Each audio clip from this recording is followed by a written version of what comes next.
कर देना माफ। अच्छा मेरे खातिर कर दे, क्योंकि मैं ना अपने जीजू को इतना उदास नहीं देख सकती। क्यों जीजू? जिसके पास तुम्हारे जैसी साली हो उसे माफी तो मिल ही जाएगी। नैना अब माफ कर भी दो ना।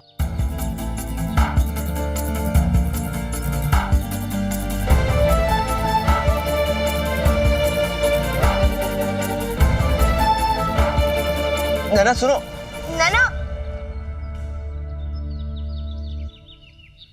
तुम घबराओ मत, ये ना मेरी बहन है, इसे मैं बचपन से जानती हूँ।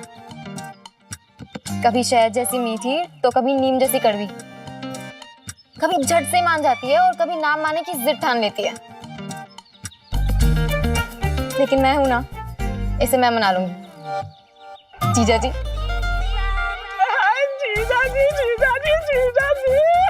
अब तो हंसे यार, अब तो साली अपने साथ है, यानी प्रीति अपने साथ है, तो फिर डरने की क्या बात है।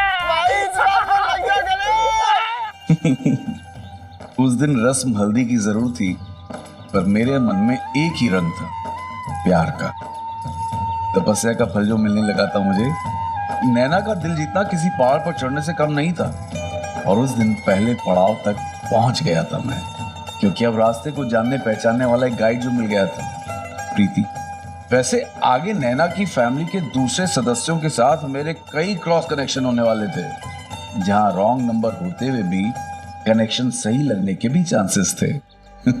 अरे बालू की दुकान, ऐसा क्या झंडा गाड़ दिया है जो पहाड़ पर चढ़े हुए हो?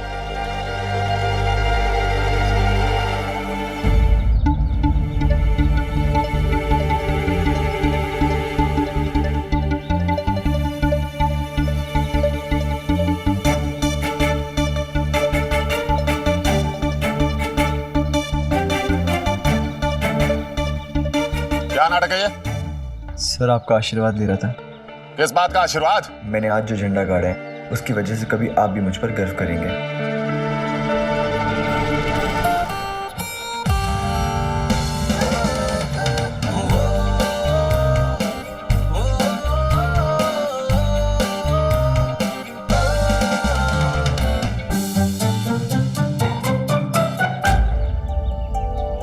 पूजा बेटा जल्दी जल्दी कर, आज हल्दी की रस्म भी है।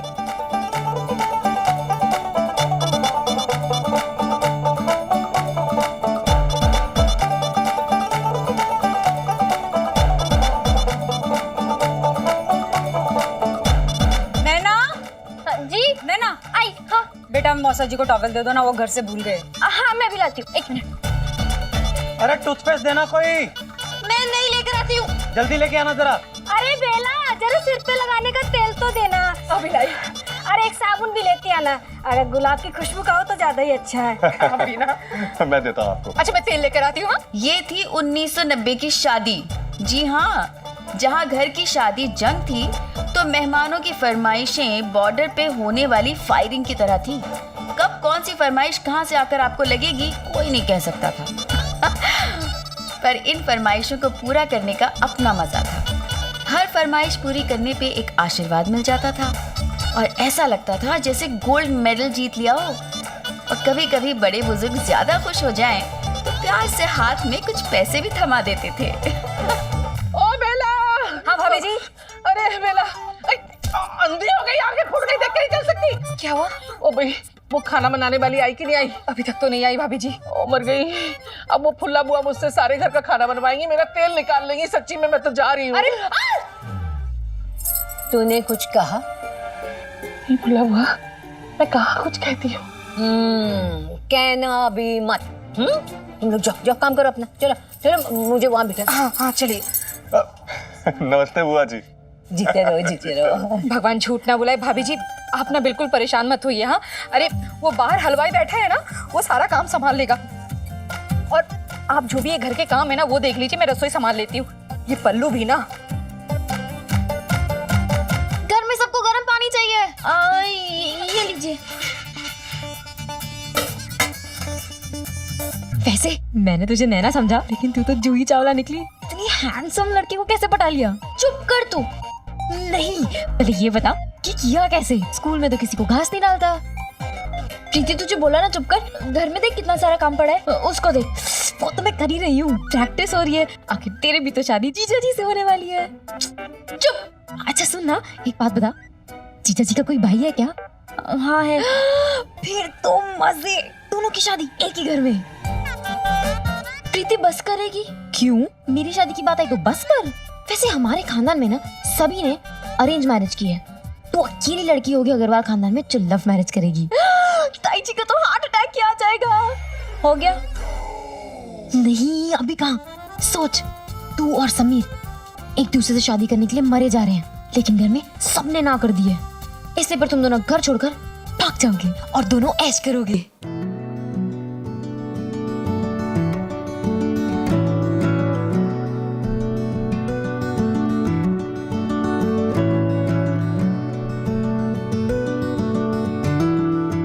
चाहती है कि मैं घर छोड़ के भाग जाऊं और फिर मैं अपने घर वालों की नाक उसी तरह से कटवाऊं जैसे मेगा बहन ने अपने घर वालों की कटवाई थी।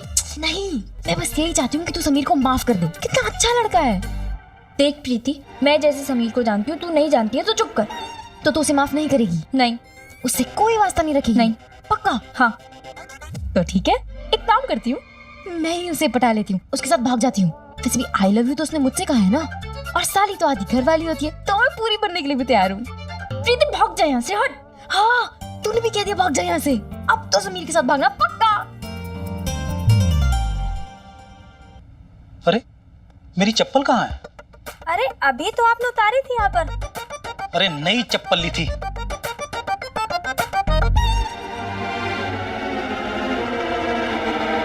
अरे ये तो मेरी चप्पल है। हाँ ये तो आपकी चप्पल है। अरे भाई साहब, ये मेरी चप्पल है। मैंने कमरे के बाहर उतारी थी, शायद आपने गलती से पहन ली। अरे क्या बात कर रहे हो भाई, ये मेरी चप्पल है। भाई साहब, मैं क्या अपनी चप्पल को नहीं पहचानता? थोड़े दिन पहले ही नहीं खरीदी थी मैंने। अरे नहीं ली थी तो गले में लटका कर रखते ना, बाहर क्यों रखी थी? देखिए भाई साहब, तमीज से बात कीजिए। अब बेला की जेठानी का करीबी रिश्तेदार है, इसलिए आदर से बात कर रहा हूँ। एक तो चोरी और ऊपर से सीना जोरी। काहे की सीना जोरी? ये इज्जत कर रहे हैं आप? अरे आप हमको चोर बोल रहे हैं, चोर। अरे तो आप हैं ना, आपने चप्पल चुराई है मेरी। उन दिनों आज की तरह मेहमानों को होटल्स में ठहराने का रिवाज नहीं था, बल्कि घरों में सब साथ साथ रहते थे। और अगर अपने घर में जगह कम हो तो पड़ोसियों के घर भर दिए जाते थे। सारे मेहमान न सिर्फ खुद घुलते मिलते थे, बल्कि साथ में उनके जूते कपड़े भी घुल मिल जाते थे। और उसके बाद शुरू होता था झगड़ों और इल्जामों का सिलसिला। पर तब भी दिल में ये ख्याल कभी नहीं आता था कि अतिथि तुम कब जाओगे। ओ भाई, अरे क्या कर रहे हैं आप लोग? चलिए चलिए, आप नीचे चलिए, छोड़िए सब। नीचे?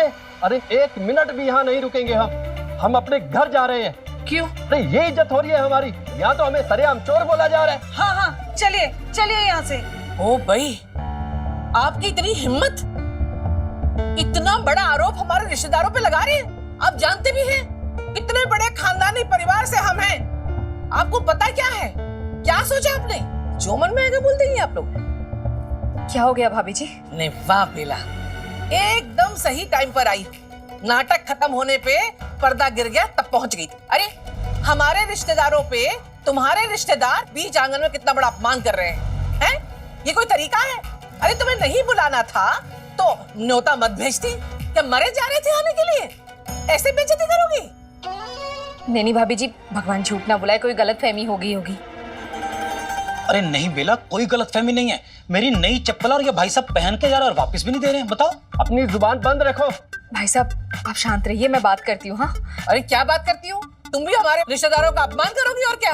नहीं भाभी जी, वो मैं कह रही थी कि शायद चप्पल गलती से बदल गई होंगी। तेरा मतलब क्या है कहने का बेला? मेरे रिश्तेदार चोर हैं?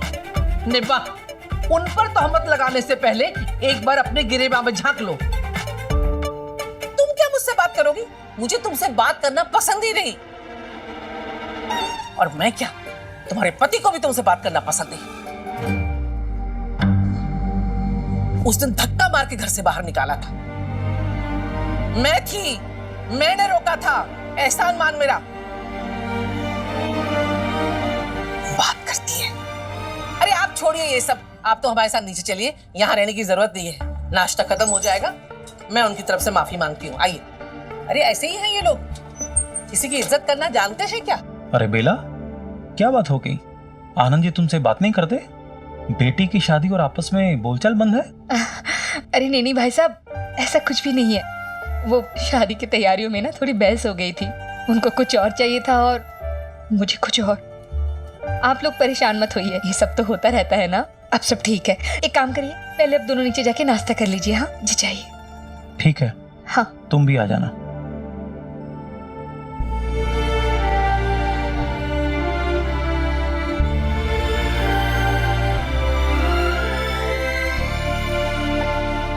देखो पवन जी, शादी का घर है, सारे रिश्तेदार सारे मेहमान आए हुए हैं, तो कुछ दिनों तक पानी की समस्या हमारे इलाके में बिल्कुल नहीं होनी चाहिए। वो जो बाहर का रास्ता है साफ सुथरा रहे। आप चिंता मत कीजिए, कोई कमी नहीं रहेगी। सड़क को साफ करवा के चूने की पट्टी लगवा देंगे, सड़क बिल्कुल वीआईपी दिखेगी। ठीक है। और ये बिल्डिंग के आसपास जो है ना, वो आराम से बेटा, आराम से। जी ताऊ जी।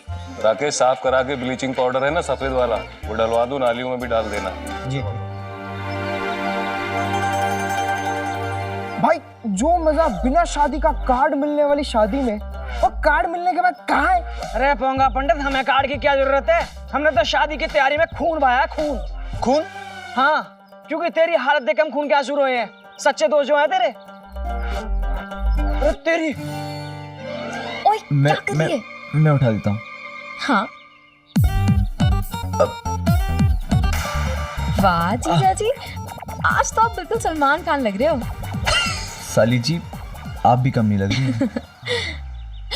वैसे जीजा जी, मैं क्या कह रही थी कि क्यों ना घर वालों से बात करके पूजा दीदी की शादी के मंडप में आप दोनों के भी फेरे करा दिया जाए। लेकिन तू अगर अपनी बकवास बंद नहीं करेगी ना तो मैं भी चली जाऊंगी यहाँ से। ठीक है।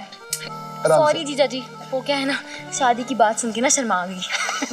अच्छा सॉरी सॉरी, नहीं बोलूंगी, रुक जा। मैं आपसे नहीं बोलूंगी। कितना गुस्सा करती है, आज से ना बिल्कुल चुप। माफ कर देना, चुप कर। अब आई है तू? अरे यार, रेडी हो रही थी ना तो इसलिए टाइम लग गया। ठीक है। पंडित, आज बड़ा सुंदर लग रहा है तू। हाँ, तू राहुल लग रहा है यार। सच्ची?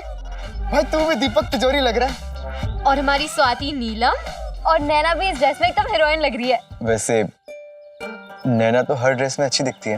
हाय, वो क्या है ना कि अच्छा दिखने के लिए ड्रेस अच्छी नहीं होनी चाहिए, इंसान का मन और दिल साफ होना चाहिए, जिसमें छल ना हो, धोखा ना हो।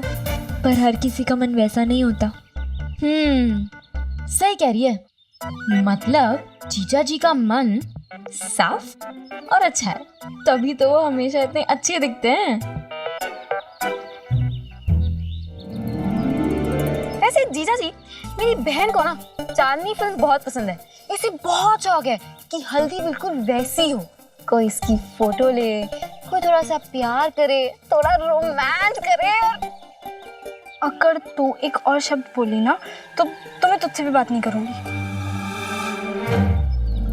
ठीक है जीजा जी, आप दिल छोटा ना करें। नैना नहीं है तो क्या हुआ, मैं हूं ना, आप मेरे साथ भी रोमांस कर सकते हो।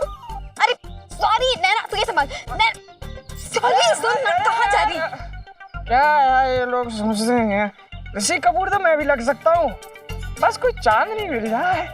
ऋषि कपूर, शक्ल देखी अपनी, बंदर कहीं के। पंडित, मेरी शक्ल बंदर से मिलती है यार? नहीं तो बंदर की शक्ल तेरे से मिलती है। अच्छा फिर ठीक है। नमस्ते मामा जी। अरे जीते रहो। पल्ले, फटाफट तैयार हो जाओ बेटा, कितने काम पड़े हैं वो भाई। अर्जुन, जाओ तुम भी तैयार हो जाओ जल्दी से, देखो मेहमान आने शुरू हो गए। हाँ ताई जी, बस अभी थोड़ी देर में हो जाऊंगा तैयार। लीजिए। अरे हम तो घर के ही लोग हैं ना, इसलिए समय से पहले ही आ गए। अरे ये तो हमारा अहोभाग्य है कि आप हमारे घर आए। अब देखिए ना, शादी आनंद के घर पर है, लेकिन आप लोग पहले हमारे घर पधारे हैं। यही तो वो बातें हैं जिससे बड़ों का सम्मान और परंपराएं जिंदा रहती हैं। वैसे ये शादी हमारे घर की पहली शादी है। आनंद कोई कसर नहीं छोड़ रहा है। 5 लाख रुपए की शादी है।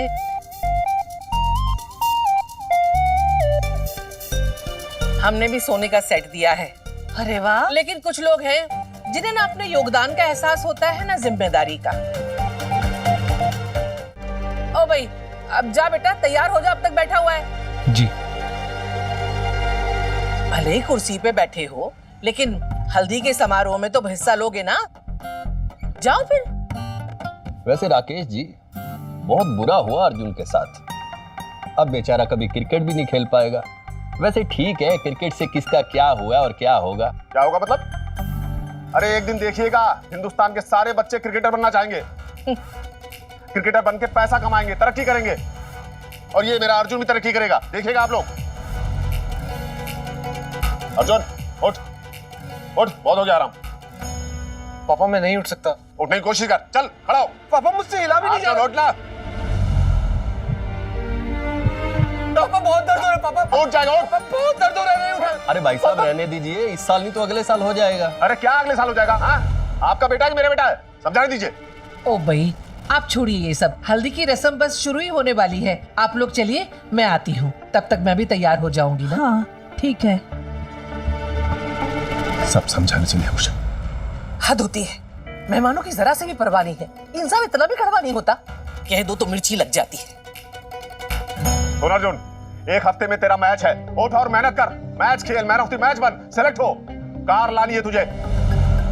और तू अपने बाप के लिए कुछ करना चाहता है या नहीं? क्या चाहता कि ये ऐसे आरे गरे नत्थु खैरे जिंदगी भर मुझे सुनाए? कोशिश करो। जिंदगी भर कुर्सी पे बैठने का शौक हो गया है।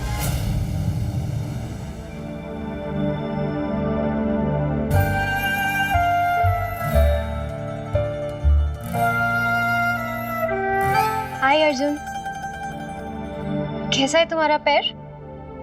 मैंने सुना समीर तुम्हारी बहुत हेल्प कर रहा है। कोई हेल्प नहीं कर रहा है, और ना ही मैंने उससे उसकी मदद मांगी है। पर घर वाले तो तुम्हारी हेल्प कर रहे होंगे ना? अच्छा दिखाओ तुम्हारी टांग में कितना सुधार आया। मैं देखती हूँ तुम्हारा कोई पैर। सुधार नहीं आया। रहने दो शिफाली। एक सेकंड रुको ना अर्जुन, मुझे देखने दो। शिफाली, हिलने से भी दर्द हो रहा है। क्या चाहती हो तुम? क्या तुम चाहती हो कि मैं पूरी जिंदगी इस कुर्सी पर ही बैठा रहूं? ऐसा नहीं है अर्जुन, मैं चाहती हूँ कि तुम खेलो, तुम वो सब करो जिससे तुम्हें खुशी मिलती है। छोड़ो, तुम पूजा की शादी में क्या पहन रहे हो? कुछ बनवाया कि नहीं? तुम एक काम करो ना, तुम सूट बनवाओ, सूट में तुम हीरो लगोगे। शादी के घर के हर कोने में कई सारी घटनाएं घटती रहती हैं। चप्पल चोरी होने जैसी हल्की फुल्की हवा जैसा ड्रामा हो, या जिंदगियों की दिशा बदल देने वाली जोरदार आंधी। ऐसा लग रहा था जैसे घर में कोई भागता हुआ टाइम बॉम्ब हो। अब ये बॉम्ब धमाका करेगा या फुसकी निकलेगा, ये तो सिर्फ वक्त ही बताएगा।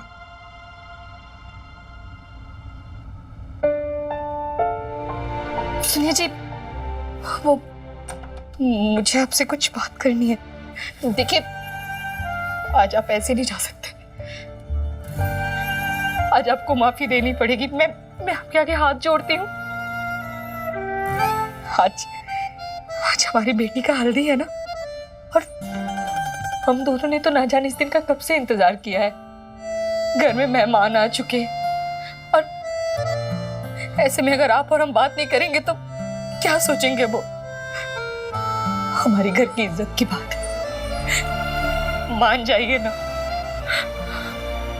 मैं बार बार आपसे माफी मांग रही हूँ, मान जाइए। प्रीति, अपनी बहन को बोलो ना माफ कर दे। नैना, तू तब भाव क्यों खा रही है? माफ कर देना जीजू को। कैसी है ये? तू भागी जा रही है पता नहीं कहाँ। सुन तो। मैं तुम्हें माफ करने वाला कौन होता हूँ? जो तुमने गलती की है उसकी माफी तुम्हें केवल राकेश भैया दे सकते हैं। अगर वो तुम्हें माफ कर देंगे तो मैं भी तुम्हें माफ कर दूंगा। और रही बात मेहमानों की, उन सब से कहीं ज्यादा अहमियत मुझे अपने भाई की सम्मान की है। पर क्या हो गया इस घर को? नैना तू भी ना बिल्कुल मेरे पापा की बेटी है। क्या तू समीर को माफ नहीं कर रही और वहां पापा मम्मी को माफ नहीं कर रहे? माफ तो तुम्हें करना पड़ेगा, और माफी तो मैं लेकर ही रहूंगा। तुम मुझे माफ करोगी और चाचा जी चाची जी को कब माफ करोगी वो मुझे नहीं पता, लेकिन हल्दी के फंक्शन से पहले चाचा जी चाची को जरूर माफ करेंगे। नहीं तो मेरा नाम समीर महेश्वरी नहीं। और आपके इस काम में आपकी साली आपके साथ है। कैसे कुछ लोग हर चीज को खिलवाड़ समझ लेते हैं ना। कुछ लोगों को तो बस अपनी लगाई हुई शर्त जीतनी होती है। उन्हें ये नहीं पता होता कि उनकी शर्त पे एक रिश्ता दांव पर लगा है, जिसकी कीमत दूसरों को चुकानी पड़ती है। रिश्ता तो दांव पे लगा है, लेकिन इसकी कीमत कोई और नहीं चुकाएगा, क्योंकि अब रिश्ते टूटने का नहीं, उनके जुड़ने का टाइम है।